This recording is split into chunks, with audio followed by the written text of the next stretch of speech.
Au nom du Père, du Fils et du Saint-Esprit, un seul Dieu, Amen. Chers téléspectateurs, aujourd'hui, j'aimerais aborder le thème de la mort cérébrale. Si vous interrogez des individus ordinaires à propos des signes qui déterminent la mort d'une personne, ils auront une réponse unanime. Mais si vous posez cette même question à un groupe comprenant des médecins, des scientifiques et des juristes dans un pays évolué tel que les États-Unis d'Amérique, il leur faudrait un séminaire pour débattre de cette question sans garantie d'aboutir à un accord. Les progrès scientifiques ont rendu obsolète la définition courante selon laquelle la mort d'une personne est déterminée par l'arrêt de la respiration et des pulsations cardiaques. L'exemple le plus clair est celui des centres de soins intensifs où la respiration du patient est maintenue artificiellement au moyen d'appareils médicaux. Selon l'idée largement répandue, cette personne est considérée comme vivante alors qu'elle est médicalement et scientifiquement morte, car dès l'instant où les appareils médicaux auront été débranchés, son cœur s'arrêtera immédiatement. De plus, le maintien de ces appareils n'entraîne aucun progrès de l'état du patient. Avec les progrès scientifiques, le simple critère d'arrêt des pulsations et de la respiration pour déterminer la mort est devenu insuffisant. Or, le débranchement des appareils médicaux dans les salles de réanimation doit être précédé d'une vérification sûre et fiable de la mort de la personne, sans quoi ceci s'apparenterait à un meurtre.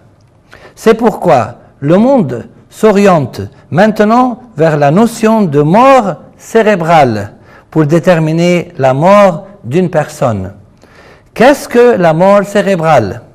La mort cérébrale est l'arrêt complet des fonctions du cerveau.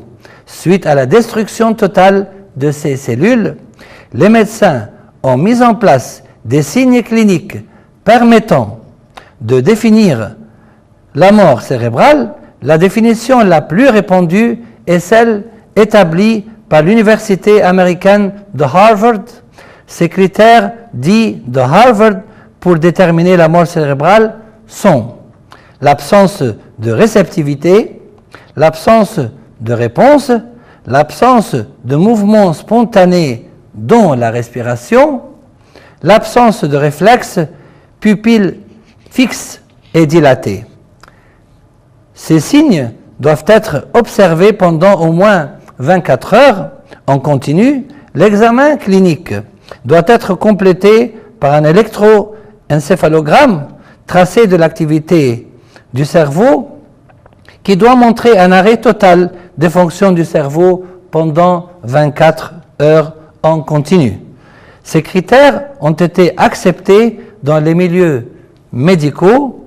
Leur observation est considérée comme une preuve formelle de l'arrêt total et définitif du fonctionnement du cerveau suite à la destruction de ces cellules. Les médecins les ont donc considérés comme un indice décisif de la mort d'une personne.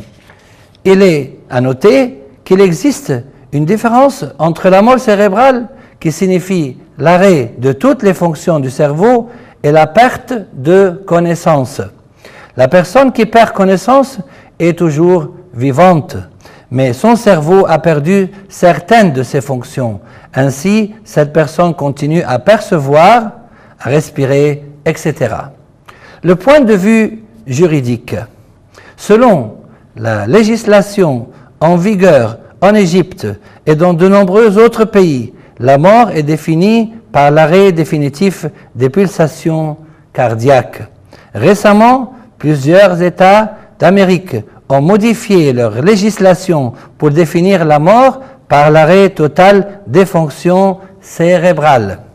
Limiter la définition de la mort à l'arrêt des pulsations cardiaques ne tient pas compte des progrès scientifiques et assimile l'acte de débrancher les appareils médicaux entraînant l'arrêt de l'activité cardiaque à un crime du point de vue juridique.